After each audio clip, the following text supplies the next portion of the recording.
Hola y sean todos bienvenidos a un nuevo episodio de su podcast favorito de creepypastas de medianoche.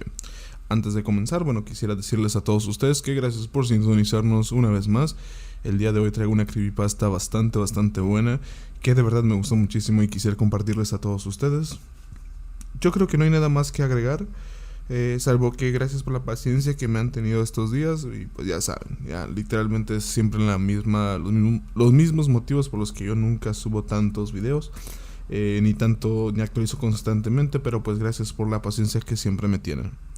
Sin nada más que agregar, comencemos con la historia de la creepypasta de el esqueleto de cartón que brilla en la oscuridad. Comencemos. Me acabo de despertar y veo a un esqueleto de cartón barato que brilla en la oscuridad. Restos de Halloween, clavado en la puerta de mi armario. Y no, esta no es otra historia espeluznante en la que alguien o algo se ha estado escondiendo en el interior para emerger en la noche. Espero. Lo único que puedo ver en la oscuridad de mi habitación es el tenue resplandor verde pálido de esos viejos huesos amarillentos. Pero me temo que si me acerco a encender la lámpara de mi mesita de noche, también veré a mi viejo amigo David. David era el niño más extraño de mi antigua escuela. De hecho, era la persona más extraña que he conocido. A nadie más le gustó realmente. Incluso mi mamá, que suele ser la gente más amable, nunca parecía llamarlo por su nombre, siempre refiriéndose a él como ese chico, cuando llegaba tarde a casa para comer, o cubierto de barro con los zapatos raspados y la ropa rota. Ella me decía: ¿has estado saliendo con ese chico otra vez? ¿O no te ha advertido siempre que te mantengas alejado de ese chico gracioso? Parecía tener un hedor que lo perseguía a todas partes, y aunque nunca lo vi lanzar un puñetazo o romper las cosas de nadie, las personas que se cruzaban con él a menudo terminaban heridas o en algún tipo de problema. Los otros niños se burlaban bastante de él, principalmente porque siempre era muy flaco, todo piel y huesos, pero nunca lo golpearon porque todos le tenían un poco de miedo. Vivía a 1 minuto a pie de mí, y nos hicimos amigos a pesar de sus extrañas costumbres. Supongo que debió haberse aferrado a mí porque siempre fui un niño paciente y tranquilo, y más preparado que la mayoría para seguirle la corriente a sus muchas y escandalosas afirmaciones. Había frustrado a ladrones armados en el banco local y había atacado a invasores mortales en su casa. Era el campeón mundial de body popping y letal en la mayoría de las formas de artes marciales. Sus mentiras siempre fueron muy exageradas e incluso cuando era niño encontré esto fascinante. Quiero decir, ¿por qué no intenta impresionarme contándome cosas que fueran al menos vagamente plausibles? Su propia madre apenas le hablaba y nunca lo llevaba a hacer nada divertido. Me dijo que su papá había muerto en un brutal accidente de motocicleta. Este era uno de sus 2 temas de conversación favoritos, más bien una obsesión. Los detalles del incidente cambiaban cada vez que lo describía, pero siempre involucraban una forma muy específica en la que su padre había perdido la vida. Algunos delincuentes, traficantes de drogas o una pandilla rival o algo así. Lo perseguían por la carretera una noche y lo obligaron a caer en una trampa donde habían tenido alambre de acero a lo largo de la carretera para atrapar a su motocicleta. Había estado viajando a una velocidad tan alta que la fricción que se formó cuando fue arrojado sobre el manubrio y raspado a lo largo de la carretera hizo que le quitaran los guantes. Recuerdo haber tenido que preguntarle a David exactamente qué significaba esto, de lo cual rápidamente me arrepentí. Es cuando la piel del cuerpo se arranca y deja el hueso desnudo expuesto. David me dijo que en el funeral solo había un esqueleto dentro del ataúd, solo reconocible por la distintiva chaqueta de cuero de su padre y sus gafas de sol Ray-Ban. Obviamente, esa era otra mentira. No hay forma de que haya habido un ataúd abierto, pero vaya, le creí en ese momento. Ahora hay una imagen que pueda quedar grabada en la mente de un niño. En el garage de David había una motocicleta bastante antigua, tal vez de los años 50, así que siempre supuse que la historia era cierta hasta cierto punto.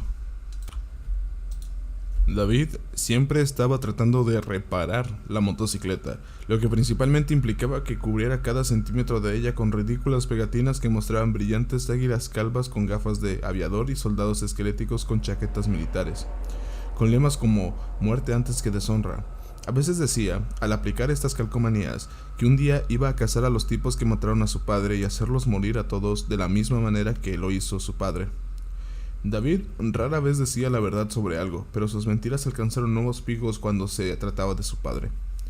Con historias escandalosas sobre su vida y muerte, que se volvían más salvajes cada vez que las escuchaba, evolucionando hacia una elaborada historia de su papel como agente secreto que trabajaba, tanto para la inteligencia británica como para la CIA. Ir de incógnito en una misión para salvar el mundo de los gángsters neonazis que había robado un rayo de la muerte o alguna tontería similar. Supongo que sentí algún tipo de afinidad con este tema, ya que apenas recordaba a mi propio padre, y nunca pude lograr que mi madre hablara de él. David decía que éramos como hermanos y, aunque parecía más necesitado que yo, supongo que a mí me gustaba sentirme querido y apreciado, al menos al principio. La otra obsesión de David eran los esqueletos. Estas cosas estaban por todas partes en su dormitorio. Kits de modelos de plástico, pequeñas figuras de dragones y mazmorras, incluso una de esas estatuas de anatomía de tamaño natural que se ven en los consultorios médicos en las viejas películas en blanco y negro. Tenía una gran colección. Le encantaban las antiguas imágenes grabadas en madera de la Edad Media que mostraban esqueletos que representaban el hambre, la muerte o la mortalidad. Esas fotografías siempre me daban escalofríos, pero la habitación de David estaba cubierta de ellas, generalmente robadas de libros de la biblioteca sobre la época medieval. Intentaba sin cesar copiar estas imágenes y pegarlas en las paredes de su dormitorio, pero no era un gran artista y siempre terminaban luciendo aún más espeluznantes que antes. Su esqueleto favorito era el de cartón, que puedo ver frente a mí. Aunque no es más que un trozo de tatuaje de mal gusto, de tal vez 1 metro de alto con una sonrisa descarada en la cara y extremidades que puedes girar en posición para hacer que haga más o menos un baile, esto siempre solía estar prendido en su guardarropa, rodeado de sus muchos y extraños bocetos. Me dijo que los tipos que habían matado a su padre se lo habían dado la noche en que murió. Se despertó y lo encontró clavado allí, sonriéndole, y esto aparentemente había alimentado sus fantasías de que la muerte de su padre no había sido un accidente. Era un mensaje, me dijo David, una advertencia, tal vez. Le pregunté por qué lo guardaba, y dijo que era para nunca olvidar que todos los vivos tenían un destino cruel que les esperaba. A menudo describía brillantemente un sueño recurrente, en el que se despertaba en medio de la noche, en una habitación con una sola puerta, bloqueada por un esqueleto viviente y sonriente que le dejaba una sola opción para sobrevivir.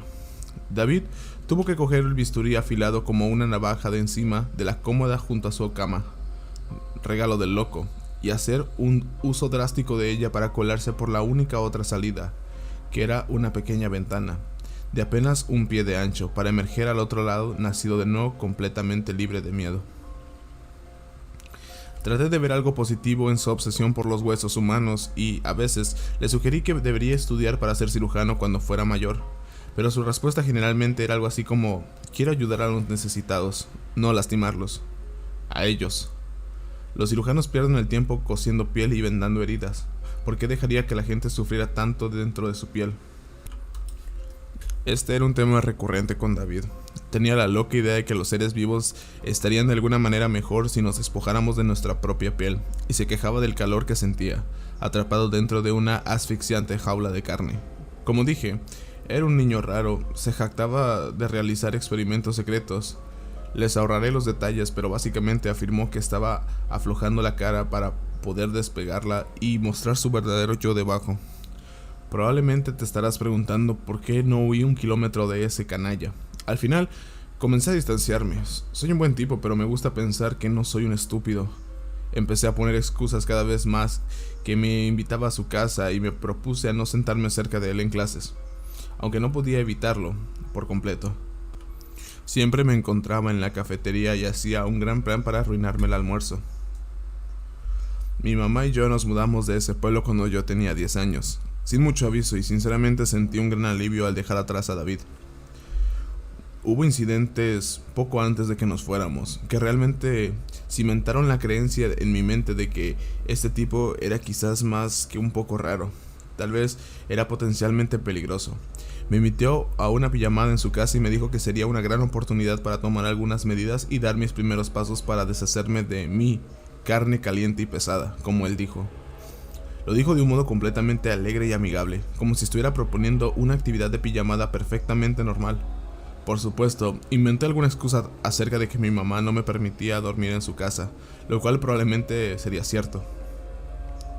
Aunque las ideas de David empezaron a perturbarme un poco, todavía lo descarté todo como una tontería, pensando que él estaba un poco molesto y desesperado por mis esfuerzos por evitar su compañía. Tal vez, de alguna manera desordenada, estaba tratando de intrigarme para que siguiera siendo su amigo. Pero el segundo incidente me obligó a aceptar que este tipo no estaba simplemente jugando.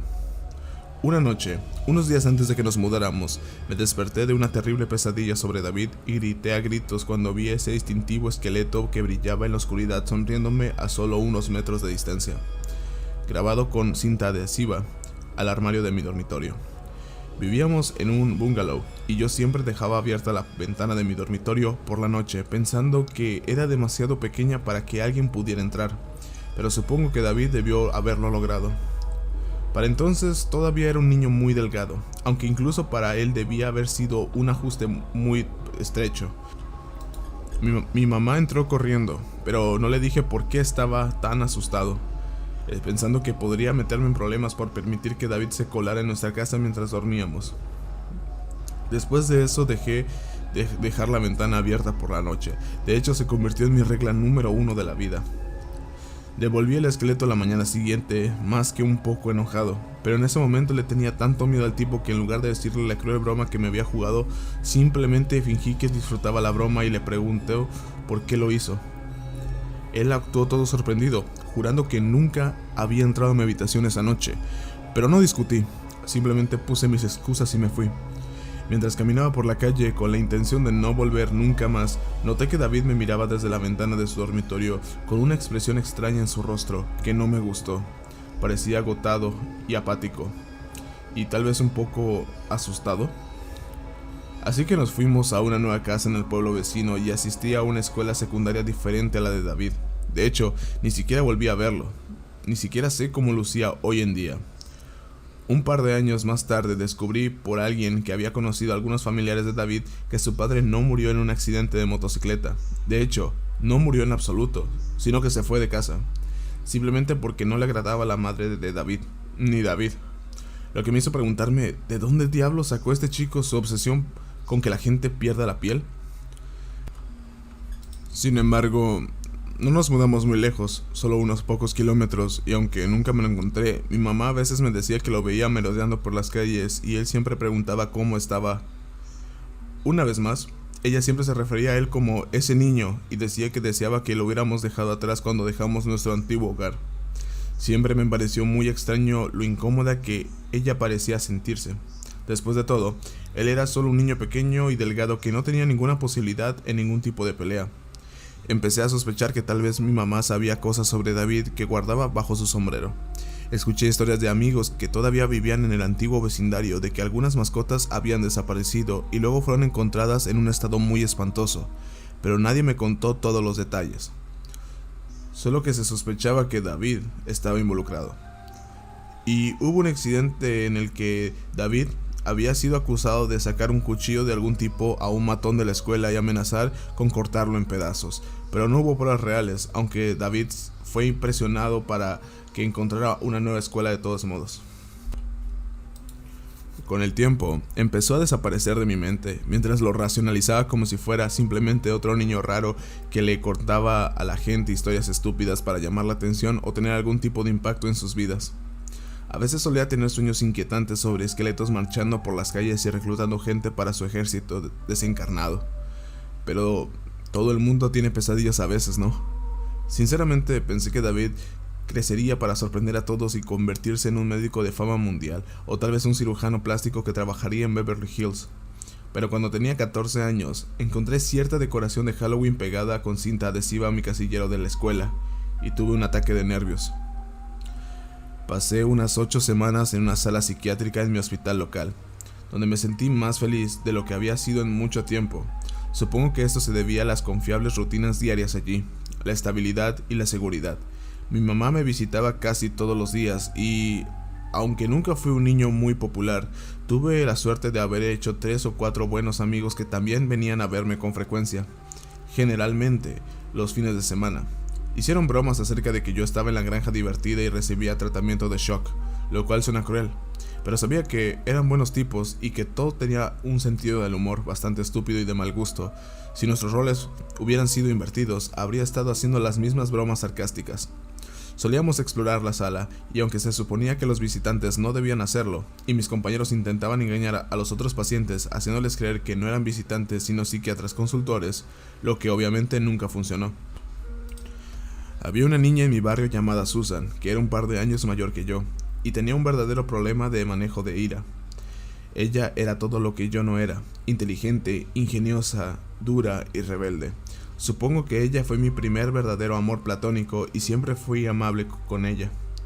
Y a pesar de que yo era un completo geek, un día, aproximadamente una semana antes de que me fuera a casa, me dijo que durante una pausa para fumar afuera del edificio, había conocido a un niño extraño, delgado, con la piel muy pálida y todo el vello facial afeitado, que había estado preguntando preguntas raras sobre mí. Él no le dijo su nombre y ella le dijo que se perdiera bastante rápido, pero aunque actuó tranquilamente como siempre, cuando me contó sobre esto, me di cuenta de que él se había metido en su piel y la había asustado por completo. Me preguntaba si se esperaba que me recuperara o si había perdido totalmente la cabeza para siempre. Susan me dijo que parecía muy serio cuando preguntó esto y parecía desesperado por una respuesta. Ella lo amenazó con violencia si alguna vez volvía a mostrarla. Tiró su cigarrillo y regresó adentro, pero él la siguió y siguió preguntando cosas raras sobre si me estaba cortando o si estaba morbosamente obsesionado con mi inmortalidad. Lo último que le gritó mientras ella se alejaba corriendo por el pasillo de regreso a la sala fue una oferta para pasarme de contrabando un bisturí afilado como una navaja, si lo necesitaba. Le resté importancia al incidente a Susan y evadí sus preguntas, lo que agrió bastante las cosas entre nosotros, pero mi filosofía con respecto a David era que él era mi problema y el de nadie más. Solo yo me había hecho amigo de él, y supongo que le había seguido la corriente cuando debería haberle mostrado algo de amor duro. Y luego me escapé y lo dejé solo. Supongo que cargaba con un poco de culpa por la forma en que me había manejado nuestra amistad. Había hecho mi propia cama y tenía que acostarme en ella. No podía vivir con la idea de que mis errores pudieran contaminar a alguien más, cualquier parte inocente. Ahora, por supuesto, veo la situación de manera muy diferente. Yo fui su víctima. Me estaba tocando como si fuera un violín, o como un esqueleto tocando la guitarra española en una de esas caricaturas mexicanas del Día de Muertos. Estaba bailando con su melodía, pero en aquel entonces no podía ver el bosque por los árboles. Nunca le dije a mi mamá sobre el esqueleto en mi casillero y la amigable visita al hospital, pero ella no era estúpida y sabía que David me estaba rodeando como un tiburón. Entonces, aunque afectó bastante su saldo bancario, y nunca lo tuvimos fácil después, tan pronto como me dieron de alta en el hospital, ella dejó su trabajo y nos mudamos nuevamente. Esta vez al otro lado del país, y nos aseguramos de decirle a la menor cantidad de gente posible hacia dónde nos dirigíamos. Literalmente nunca volví a ver a ninguno de mis viejos amigos. Escuché que Susan desapareció aproximadamente un año después. Hubo una búsqueda policial, pero nunca se encontró ningún rastro de ella. Eso es todo lo que sé. Tenía la vena realmente rebelde y me dije que debía haberse aburrido de su vida y huir para empezar una nueva. Lo que sea que te ayude a pasar la noche, ¿verdad? El nuevo comienzo de una nueva ciudad me hizo mucho bien y, contra todo pronóstico, logré ponerme al día en la escuela secundaria, asistir a la universidad local y finalmente conseguir un trabajo de oficina bastante decente en el ayuntamiento, brindando servicios sociales a los residentes locales, personas discapacitadas. Tenía mi base en un enorme edificio de los años 60 con unos 300 empleados, uno de los cuales era David. Nadie más que trabajaba para el consejo pareció conocerlo jamás. Trabajaba en recursos humanos, en una pequeña y estrecha oficina en un sótano, pero él nunca estuvo presente. Todo su departamento nunca parecía tener a nadie cerca. Hubo algunos recortes presupuestarios bastante severos después de la crisis financiera del 2008, y supongo que eso dejó solo un personal mínimo. No sé cómo me localizó, pero debió haber estado muy decidido, ya que mi mamá nos había cambiado el nombre a ambos. Al principio no me di cuenta de que trabajaba allí, Escuché referencias a un chico nuevo de abajo llamado David, pero seamos realistas, es un nombre muy común, y como dije, nadie pareció verlo jamás en las instalaciones. Pero después de unas semanas, vi su nombre completo en un correo electrónico interno y sentí como si me hubiera destripado como un pez. El correo electrónico hablaba de la próxima fiesta de Halloween de la oficina. Parecía que David se había ofrecido voluntario para traer sus propias decoraciones y hacer que el lugar fuera exquisitamente espeluznante. Salí del edificio, regresé a mi pequeño departamento y comencé a empacar mis pertenencias. Ni siquiera les dije que los dejaría. Recordé que alguien en la oficina me describió a un hombre muy delgado y de aspecto extraño en un ascensor un par de días antes, que vestía tanta ropa que apenas se podía ver una pulgada de su piel. Incluso llevaba gorro y guantes, aunque hacía calor. Para octubre. Un pañuelo de lana que tapaba la boca y la nariz, y unas gafas de color le ocultaban los ojos, pero dijo que estaba segura de que su piel era del color de la porcelana. Dudo que sea una coincidencia que haya encontrado trabajo en recursos humanos. Allí podría aprender rápidamente todo sobre mí, todo lo que necesitaba. Salí del pueblo esa misma tarde, retiré mis ahorros y cerré mi cuenta bancaria. Tiré mi teléfono, compré un billete de autobús a una ciudad que nunca había visitado antes y alquilé una habitación barata. Esta habitación, y abatido, afortunadamente. Mi mamá me había enseñado a tener siempre suficiente dinero en efectivo para poder salir corriendo. De todos modos, siempre podría vivir de forma muy frugal. Nunca comía mucho y evitaba situaciones sociales. Había desarrollado un terror a contarle a la gente sobre mí, sobre mi antigua vida.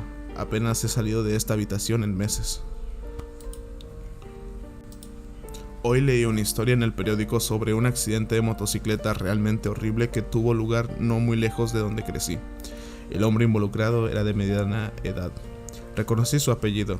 Los detalles eran vagos, solo algo acerca de que lo llevaron de urgencias al hospital después de chocar directamente con un cable de acero colocado a través de la tranquila carretera rural por la que conducía todos los días. Iba a exceso de velocidad cuando chocó contra el cable. Supongo que debió haber sido arrojado de cabeza sobre el asfalto. En esa situación, no hay mucho que una chaqueta y unos pantalones de cuero puedan hacer para salvar tu pellejo. Me quedé mirando la pequeña fotografía de su rostro durante mucho tiempo. Parecía vagamente familiar de alguna parte. El policía está pidiendo información sobre el incidente. Podría contactarlos, pensé, pero tal vez mañana por la mañana. Primero necesitaba acostarme y cerrar los ojos. No quería pensar en nada en absoluto. Pensar es malo. Quería vaciar mi cabeza de todo y me sentí cálido, muy cálido, constreñido en mi piel. Quería quitarme mi pesado abrigo de carne y dejar que mis huesos se enfriaran. Dormí más profundamente que en meses, tal vez años, como si me hubieran quitado un gran peso de encima. Ahora estoy aquí, completamente despierto en mi cama, mirando ese esqueleto. Su brillo se ha desvanecido con el paso del tiempo. Son las 3 de la mañana. Pronto la tenue luz de un nuevo día ayudará a mi vista, obligándome a enfrentar la presencia en mi habitación, la presencia de mi cabeza, en mi vida. Ahora por fin he aprendido que esto siempre ha estado allí. Si corro, me seguirá, y no me quedará ningún lugar donde esconderme. Hay una brisa fresca desde la ventana abierta de mi dormitorio. Supongo que he dejado que mi antigua regla de no dejar nunca ventanas abiertas caduque. Pensé que debería haber estado a salvo, ya que esa ventana es pequeña, tal vez 20 por 6 pulgadas. Nadie podría haber pasado entero, pero la puerta de mi habitación está cerrada con llave desde adentro y no hay forma de entrar. David debe haber logrado pasar, o lo que quede de él. Apuesto a que si alcanzo la lámpara en mi mesilla de noche, también encontraré un bisturí.